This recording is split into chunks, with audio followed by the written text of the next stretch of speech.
అందరికీ వందనాలండి. ప్రభు అయినటువంటి యేసుక్రీస్తు వారి యొక్క నామ పేరట వందనాలు తెలియపరుస్తున్నాను. నేను వైజాగ్ ఇసుకతోట అసెంబ్లీ అక్కడి నుంచి రావటం జరిగింది. అక్కడ I'm one of the elder over there. అన్నగారి గురించి 2-3 మాటలు చెప్పటమే. బంగారాన్ని తీసుకుని ఇది బంగారం అని 100 సార్లు చెప్పనక్కర్లా. It is known to everybody, it is a gold. So ఆయనకి దేవుని యొక్క సేవకుడిగా ఏదైతే ఉండాలో అవన్నీ ఉన్నాయి. ఆయన అంత గొప్ప సేవకుడు. కాకపోతే మాకు కొంచెం పర్సనల్గా తెలిసినటువంటి వ్యక్తిగతంగా మేము ఆయన ఎరిగాం కాబట్టి ఏదన్నా విషయాలు ఉంటే పంచుకుందాం, ఆఖరి క్షణాల్లో ఏం జరిగింది అని మీతో చెప్పాలి అన్నటువంటి ఉద్దేశంతో వచ్చాను. అక్కడ వైజాగ్ మేము ఇన్వైట్ చేసినప్పుడు ఎప్పుడు ఇన్వైట్ చేసినా ఆయన పరిగెత్తుకుని వచ్చేవాడు. ఆయన మనసు ఎప్పుడు ఎట్లా ఉండేదంటే పేదవాళ్ల మధ్య పరిచర్య చేయాల, ఉచితంగా వచ్చినటువంటి ఈ యొక్క వాక్యాన్ని ఉచితంగా మనం పంచిపెట్టాలి, ఏదన్నా ఇస్తే తీసుకునేవాడు కాదు అన్నటువంటిది ఆయనకి ఎప్పుడు కూడా మనసులో అట్లా ఉండేది. అందుకని అన్న సంగతి ఏమిటి అంటే ఆయన డేట్స్ ఇచ్చేవాడు, ఆ ప్రకారంగా ఫాలో అప్ అయ్యి తీసుకొచ్చి ఉండేవాడు. ఈ సంవత్సరం ఆయన మాతో పాటు ఉండటానికి దరిదాపుకు 4-5 డేస్ ఆయన ఇష్టపడ్డాడు. ఆయన 4-5 డేస్ ఉండటానికి ఇష్టపడిన తర్వాత ఆయనకి ఏ రోజుకి ఆ రోజు ప్రోగ్రాం ఎక్కడెక్కడ అనేటువంటిది ఆయనకి అరేంజ్ చేశాం. ఆయనతో పాటు ఆయన రిసీవ్ చేసుకునే దగ్గర నుంచి నేను ఇందాకే అనుకున్నాను, ఎయిర్పోర్ట్ నుంచి వచ్చేటప్పుడు అరే ఆయన్ని మనం తీసుకొచ్చినప్పుడు ఆ గేట్లో నుంచి తీసుకొచ్చాం, మంచి హ్యాపీగా ఉంది ముఖం. ఇప్పుడు పంపించేటప్పుడు కార్గో టెర్మినల్ గుండా పంపుతున్నాను నేనే అని చాలా బాధ వేసింది. మనం ఏం చేసుకోగలం, ఏం చెప్పగలం? దేవునికి ఏర్పాటు అట్లా ఉంది. అంటే తలంపు ఏమిటంటే, ప్రియమైనటువంటి వాళ్ళారా, మా దగ్గర ఉన్నటువంటి రోజులు ఆయన సమయాన్ని పోనివల. ఆయన 4 వాక్యాలు పట్టుకున్నాడు. ఆ 4 వాక్యాలతో 4 రోజులు ఎక్కడికి వెళ్ళినా కానీ ఆ యొక్క వాక్యాల్లో ఉన్నటువంటి మర్మాలే చెప్తా ఉండేవాడు. నేను ఎక్కువ సమయం తీసుకోను అలాగని అనుకోకండి. ఆయన చెప్పినటువంటి యొక్క 4 వాక్యాలు చెప్పాలా. ఆయన చెప్పినటువంటి యొక్క 4 వాక్యాలు అవే తీసుకున్నాడు. ఆ తీసుకున్నటువంటి వాక్యాల్లో ఉన్నటువంటి ఆత్మీయమైనటువంటి అర్థం తీసి అక్కడ ఉన్నటువంటి ట్రైబల్స్కి. అధ్యాయం దెస్సలోనికలకు రాసినటువంటి మొదటి పత్రిక 26వ వచనంలో ఇట్లాగ రాయబడింది. అదే ఆయన చెప్పేవాడు, మిమ్మల్ని పిలిచిన వాడు నమ్మకమైన వాడు గనుక అలాగున చేయను. మనల్ని పిలిచింది దేవాది దేవుడు. ఆయన నమ్మకమైనటువంటి పిలుపుతో పిలిచాడు గనుక ఆయన అలాగ చేస్తాడు. ఆయన నమ్మకత్వాన్ని రుజువు చేసుకుంటాడు అన్నటువంటిది ఒక తలంపు తీసుకున్నాడు. రెండవ తలంపు ఎక్కడ తీసుకున్నాడంటే యోహాను సువార్త 14వ అధ్యాయం. యోహాను సువార్త 14వ అధ్యాయం మొదటి 2 వచనాలు. యోహాను సువార్త 14వ అధ్యాయం మొదటి 2 వచనాలు.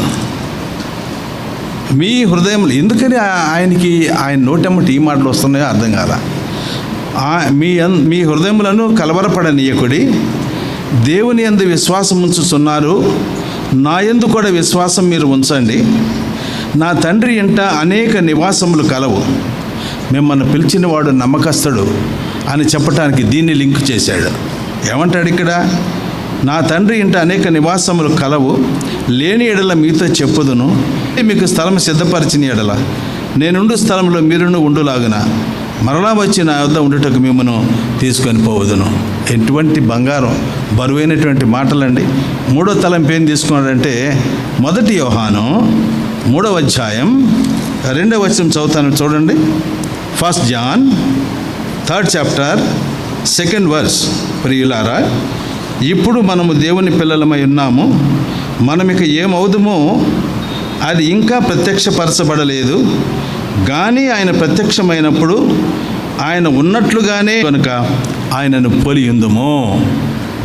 చూసారా? తర్వాత ఇంకొక నెక్స్ట్ వర్స్ ఏం తీసుకున్నాడంటే యోహాను సువార్త 17లో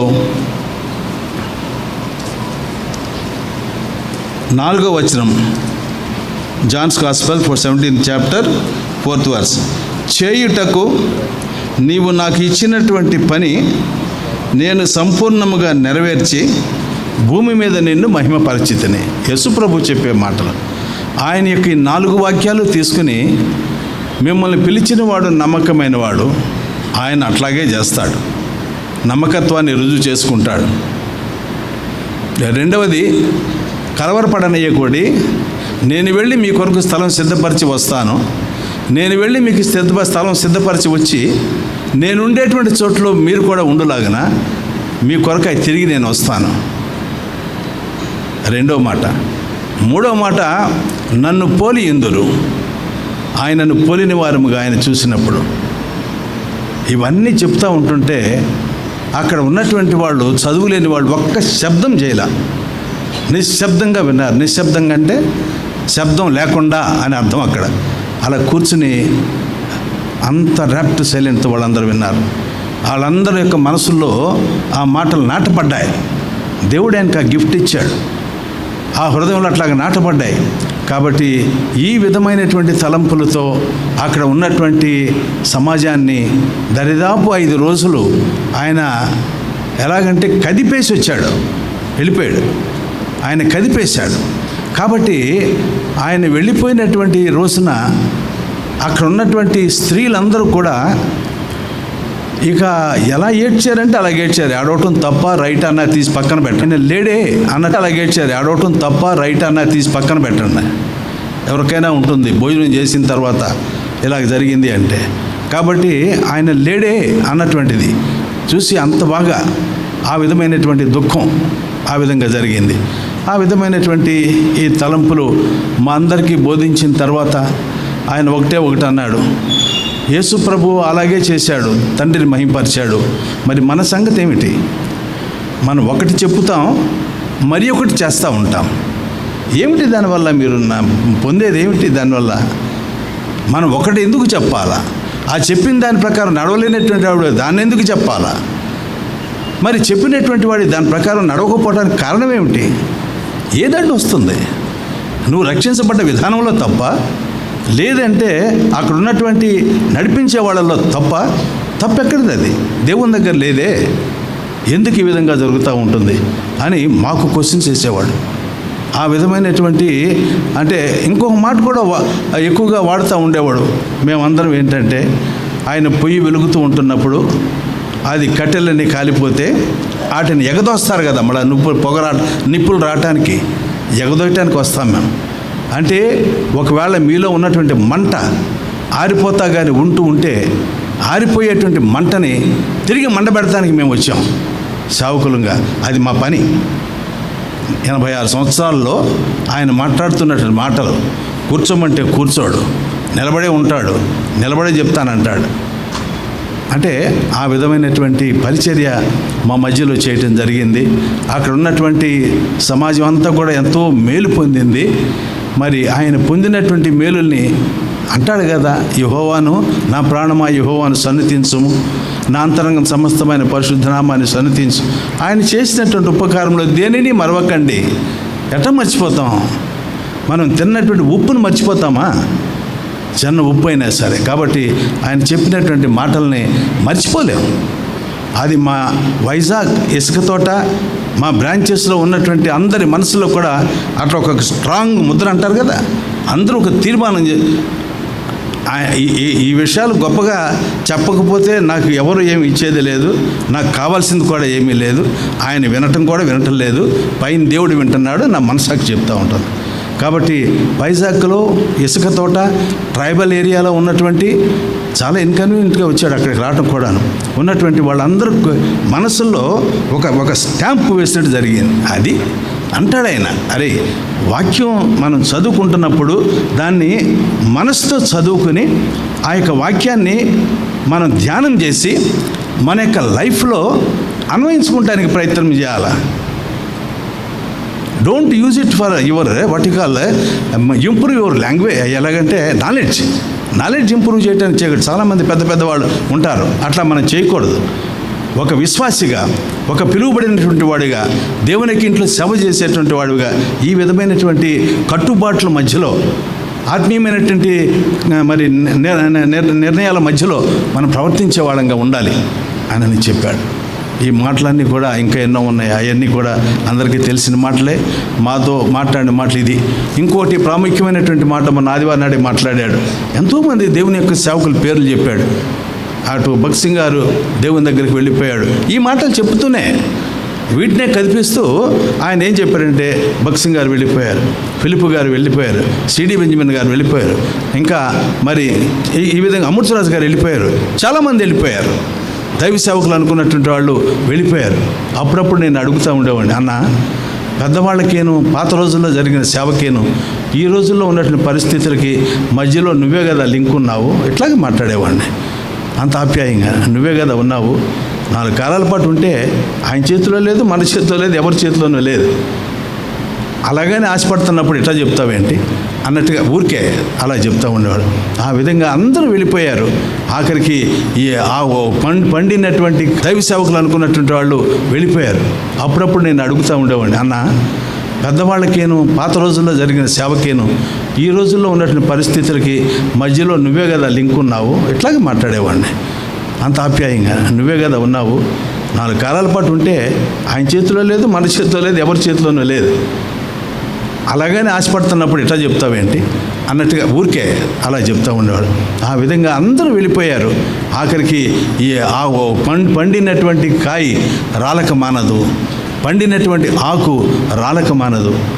ఏ టైము, ఎప్పుడు, ఎక్కడో నాకు ఇక్కడే జరగవచ్చు. నాకు అదొక ప్రవచనంలాగా మాకు అనిపించింది. ఆయన చెప్పినటువంటి మాట ఒక ప్రవచనంలాగా. ఆ 4 రోజులు ఈ 4 వాక్యాల మీద తిప్పటం ఏమిటి? ఎప్పుడో జరిగిన దాన్నే మనం గుర్తుకు తెచ్చుకుని మా దగ్గర ఈ ఆకు, ఈ పండు ఇక్కడే రాలిపోవచ్చు అని చెప్పటం ఏంటి? కాబట్టి ఇవన్నీ దీంట్లో నేను కల్పించేది కానీ లేకపోతే కొంచెం ఎక్కువ చెప్పేది కానీ నాకు అవసరం లేదు, నేను చెప్పట్లేదు కూడా, జరిగిన విషయాలే అని చెప్పటం ఏంటి? ఇవన్నీ తలుచుకుని అక్కడ ఉన్నటువంటి విశ్వాసులు ఎలాగంటే చాలా అంటే దుఃఖంతో అట్లా ఉండటం జరిగింది. రైట్, ఇది ఇంతవరకే, ఇంతకు మినహాయించి ఇంకేమీ లేదు. రెండవది, ఆ రోజు జరిగిన సంగతి, ఆదివారం వరకు పరిచర్యలు బాగా జరిగినాయి. సోమవారం అయ్యింది, చెప్పాడు సుధాకర్, నేను మా రిలేటివ్స్ కొంతమంది ఉన్నారు, అక్కడికి వెళ్ళాలి. అక్కడికి వెళ్ళి ఈరోజు అక్కడ ఉండి రేపు నేను కర్నూలు వెళ్ళిపోవాలి. ఆయన ప్లాన్ చూడండి.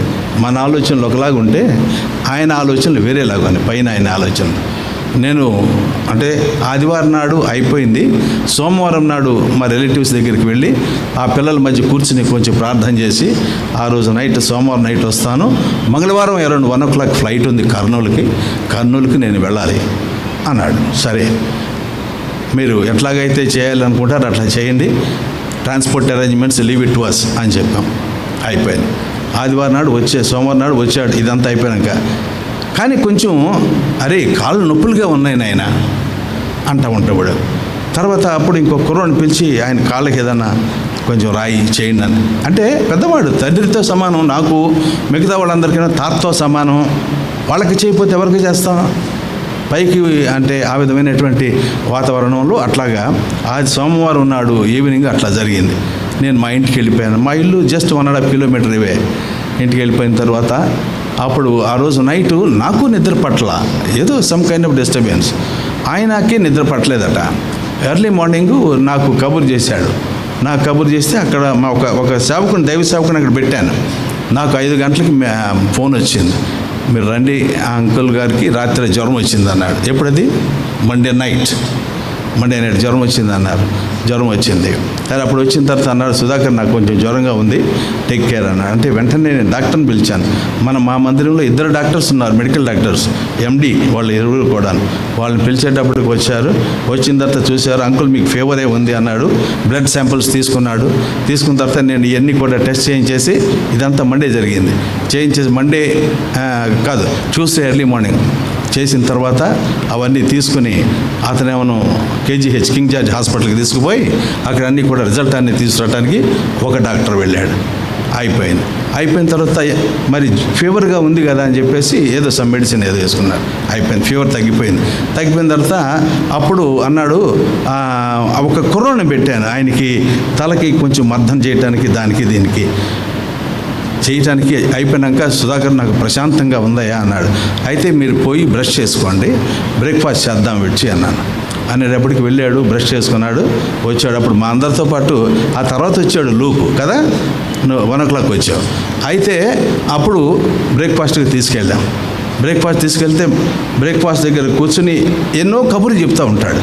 అక్కడ కూర్చొని బ్రేక్ఫాస్ట్ చేసిన తర్వాత నేను లాజర్ సేన్ గారి పాట ఇది ట్రాన్స్లేట్ చేసి హిందీలో పాడితే ఎంత అందంగా ఉంటుంది, వేరే లాంగ్వేజ్లో పాడితే ఎలాగుంటుందని పాట పాడాడండి. మా మధ్య పాట పాడాడు, 1 2 పాటలు పాడాడు, అన్నీ విన్నాం. అన్న నీకు జ్వరం వదిలిపోయింది, ఇక నీకు ఏం పర్వాలేదు అనుకున్నాం. అన్న తర్వాత నాకు డ్రింక్ ఏమి అక్కర్లేదులే అని చెప్పేసి వెళ్ళిపోయి కాసేపు పడుకున్నా. రాత్రి సరిగ్గా నిద్ర లేదు కదంటే వెళ్ళాడు, పడుకున్నాడు. ఆ తర్వాత అయిపోయింది, లంచ్కి పిలిచాం. అంటే పడుకుంటాడు కానీ నిద్రపోవడం, పడుకుంటూ కూడా పడుకోమంటేనే పడుకుంటాడు. అయితే ఆయన కొంచెం రిలాక్స్ అయిన తర్వాత లంచ్కి తీసుకొచ్చాం. లంచ్ తీసుకున్న తర్వాత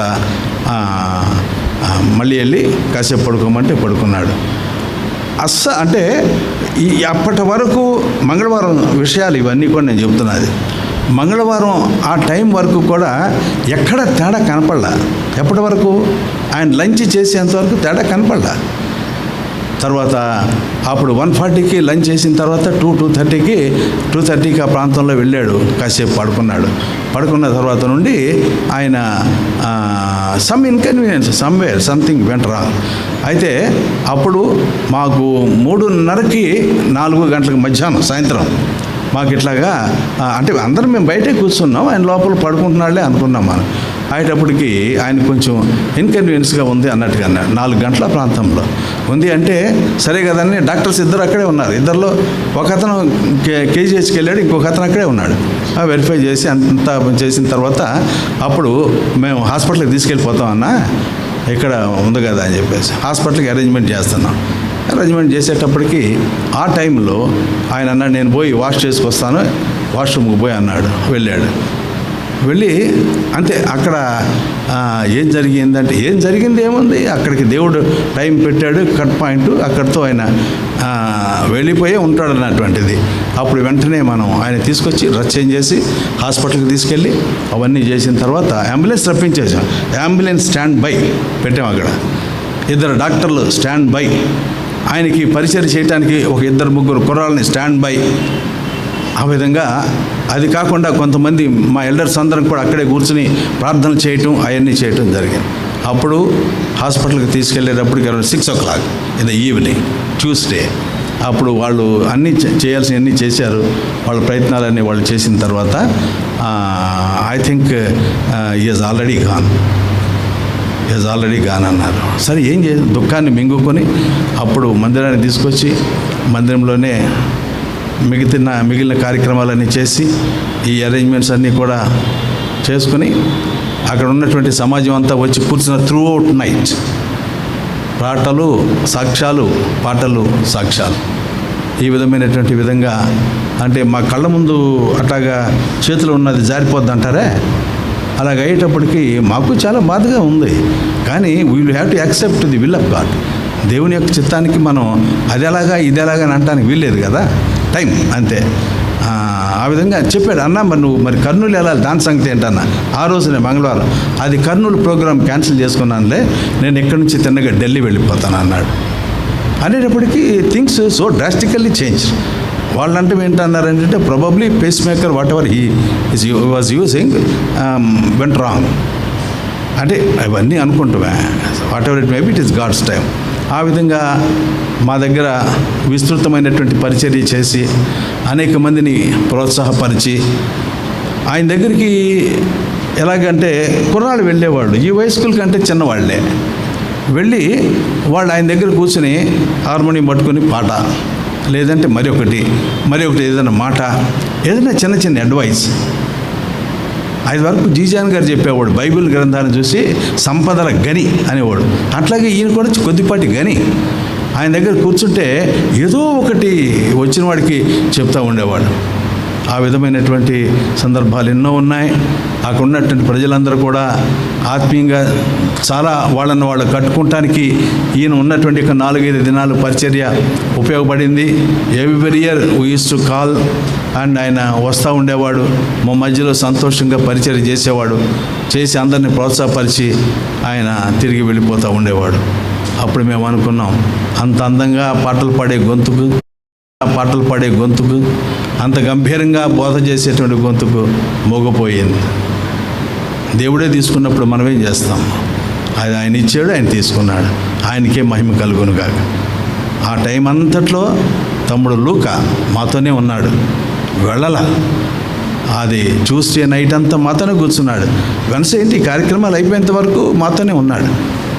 ఈ విధమైనటువంటి పరిస్థితులు గుండా దేవుడు ఆయన్ని తీసుకుని వెళ్ళి ఆయన పరిచర్య ఎంతో విస్తృతంగా చేసుకున్న తర్వాత ఆయన తీసుకుని వెళ్ళాడు.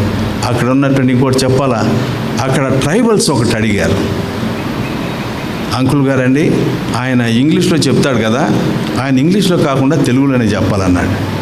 నేను అడిగా, అన్నా నువ్వు తెలుగు ఇంగ్లీష్లో చెప్పి ఇంకో ట్రాన్స్లేట్ చేస్తే వాళ్ళకి సరిగ్గా కనెక్టప్ చేసుకోలేకపోతున్నారు, తెలుగులో చెప్పగలవా? నాకు చాలా ఇష్టం అయ్యా, బహు ఇష్టం అన్నాడు. ఈ మాట బహు ఇష్టం అన్నాడు.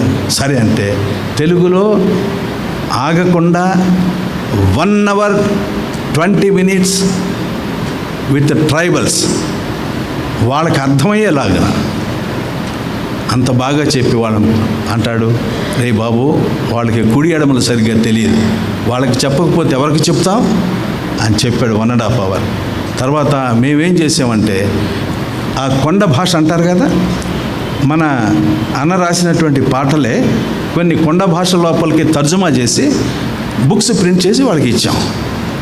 ఆ పాటలు వాళ్ళు కొండ భాషలో వాళ్ళ కంజరి అవన్నీ పట్టుకొని పాడుతూ ఉంటుంటే అన్న మురిసిపోయాడు.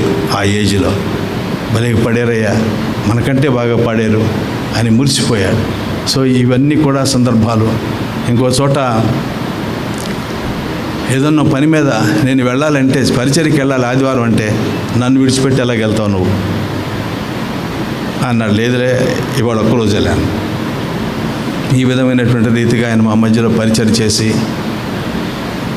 వెళ్ళిపోవటం అనేటువంటిది మనసుల్లో కొంత బాధాకరంగా దుఃఖంగా ఉన్నప్పటికీ కూడా మేము కూడా దిగమింగుకున్నాం. సరే చేయగలిగింది ఏమీ లేదు, దేవునికి ఏర్పాటు, దేవునికి చిత్తం ఇట్లాగుంటే దానికి మనం ఒప్పుకోవాల్సింది కానీ ఇంకేమీ లేదు అని చెప్పి ఆ యొక్క పరిస్థితులన్నింటినీ కూడా ఆయన మరణం తర్వాత జరగవలసిన వాటన్నిటినీ కూడా మేము చెప్పాం, అయ్యా నీకే ప్రతిష్ఠిస్తూ ఉన్నాం ఈ యొక్క కార్యక్రమాన్ని, నీ యొక్క చిత్తానుసారంగా జరిగించుకో అని చెప్పడం జరిగింది. ఇది పోతే ఇంకోటి ఏంటంటే, ఈయన బ్రదర్ గారికి అన్నగారికి మా ఫాదర్ ఇన్లా మళ్ళీ చుట్టారకం చెప్పుకున్నాడని అనుకోకండి, మా ఫాదర్ ఇన్లా పాల్వేదం గారు అని చెప్పేసి ఉండేవాడు. Retired as a financial advisor and chief accounts officer Vizag కోర్టులో. ఆయన he worked in Delhi also. ఆ ఢిల్లీలో కూడా ఆయన ఉన్నారు. అప్పుడు జి శామ్యుల్ గారు, ఈయన ఫాదర్ ఇన్లా ఇంకా కొంతమంది ఉండేవాడు. They did what you call tremendous work over there it seems. అవన్నీ ఆయన చెప్పేవాడు. ఫ్యామిలీ ఎలాగ ఉండేది, మీ ఫ్యామిలీ అంతా గురించి చెప్పేవాడు. మీ ఫ్యామిలీ, శామ్యుల్ గారి ఫ్యామిలీ, జాన్ గారు వచ్చేవాడు అప్పుడప్పుడు, ఆయన ఫ్యామిలీ, అవన్నీ మేము వింటమే మా ఫాదర్ ఇన్ లా ద్వారా. ఆ విధమైనటువంటిది కూడా మా ఫ్యామిలీలో అదొక పర్సనల్ బాండింగ్.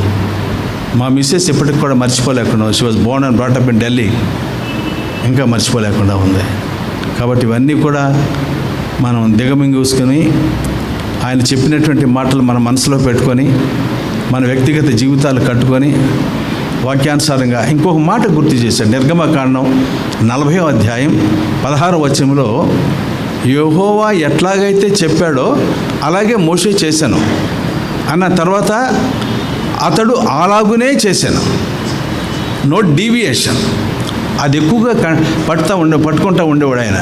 ఆయన దేవుడు ఎలాగైతే చెప్పాడో అలాగే చేశాడు అని రాయబడి ఉంది. ఆ తర్వాత దేవునికి ఇంటి లోపలికి మహిమ వచ్చింది. సో కాబట్టి మనం వర్క్ చేసేటప్పుడు వాక్యాన్ని క్షుణ్ణంగా చదువుకొని ఆ వాక్యంలో ఏది కూడా డీవియేట్ అవ్వకుండా ఉన్నది ఉన్నట్టు మనం ఆచరణలో పెట్టుకొని ఆ విధంగా కానీ సేవ చేస్తే దేవుడు ఆశీర్వదిస్తాడని చెప్పేవాడు. దానికి ఒక ఉదాహరణ కూడా చెప్పేవాడు. ఈ యొక్క ట్యాబర్నాకిల్కి తూర్పు భాగాన కొంతమంది ఉండాలా, పడమర కొంతమంది ఉండాలా, ఉత్తరాన కొంతమంది ఉండాలా, దక్షిణాన కొంతమంది ఉండాలా. వీళ్ళు అక్కడికి వాళ్ళు వచ్చి ఇక్కడికి, అది కుదరదు. దైవికమైన క్రమం కాదు. గట్టిగా చెప్పేవాడు ఈ మాటలన్నీ కూడా. దైవికమైన క్రమం కాదు. దైవికమైన క్రమం దేవునికి ఇల్లు ఆశీర్వదించబడాలా, దేవుని బిడ్డలు దీవించబడాలా, దేవునికి ఇంట్లో దేవునికి మహిమ ఎల్లప్పుడూ నిలిచి ఉండాలా. దాని అంతటికి కారణం నీకు కానీ మీకు కానీ ఏదైనా పరిచర్య దేవుడు అప్పగిస్తే అక్కడే ఉండు, పక్కకి వెళ్ళాల్సిన అవసరం ఎందుకు? నీది నువ్వు చేయి, వాళ్ళు చేస్తారు, వాళ్ళు చేస్తారు. ఇవన్నీ ఆయన చెప్పిన మాటలు సుమా మాకు నాటుకుపోయినాయి, మేము విన్నాం మా చెవులతో. కాబట్టి నేను అనుకుంటాను మేము అందరం కూడా తీర్మానం చేసుకున్నాం అక్కడ వీ షుడ్ గో. ఎలాగా? Whatever word of God says, దానిలో without deviating from the word of God we should go further. And బిడ్డలకి ఉన్నటువంటి వారు దేవుని ఆయన అనేవాడు ఇంకోటి, మీరు ఎక్కడికి వెళ్ళినా కానీ దేవుని యొక్క రాకడని గురించి you must what you call pressurise. దేవుని యొక్క రాకడ చాలా సమీపంగా ఉందన్నమాట చెప్పాలా, దానికి సంబంధించిన మాటలు మీరు చెప్పాలా, వాళ్ళని మేల్కొల్పాలా. మీరు నిద్రపోతే వాళ్ళకేం చెప్పగలరు అన్న విధంగా చెప్పేవాడు. అంటే మాతో ఉన్నటువంటి అటాచ్మెంట్ అట్లాగా, మాతోనే కాదు ఎక్కడికి వెళ్ళినా ఆయన అలాగనే ఉంటాడు. కాబట్టి ప్రియమైనటువంటి సోదరి సోదరులారా, జరిగిన పరిస్థితులు ఇవి, ఆయన మాకు బోధించిన విధానాలు ఇవి. ఆ విధంగా మేము వెళ్ళటానికి విశాఖపట్నంలో ఇసుక తోటలో ఉన్నటువంటి సంఘం తీర్మానాలు చేసుకున్నాం. ఎవరైనా కానీ ఆ విధమైన తీర్మానంలో ఉంటే మనల్ని ఆయనను పోలిన వాళ్ళంగా, 1 యోహాను 3వ అధ్యాయం 2వ వచనం చెప్పబడిన ప్రకారంగా ఆయన చూడాలి కదా. ఆయన చూసినప్పుడు ఆయన పోలిన వాళ్ళంగానే ఉండాలి అంటే ఇవన్నీ కూడా కలిగి ఉండాలి అన్నటువంటి హెచ్చరికలు ఆయన ద్వారా మేము తీసుకున్నాం. అలాగ మనం కలిగి ఉండే వాళ్ళం ఉంటాం. కాబట్టి మా యొక్క ఇసుక తోట సంఘాన్ని గురించి కూడా ప్రార్థన చేయండి.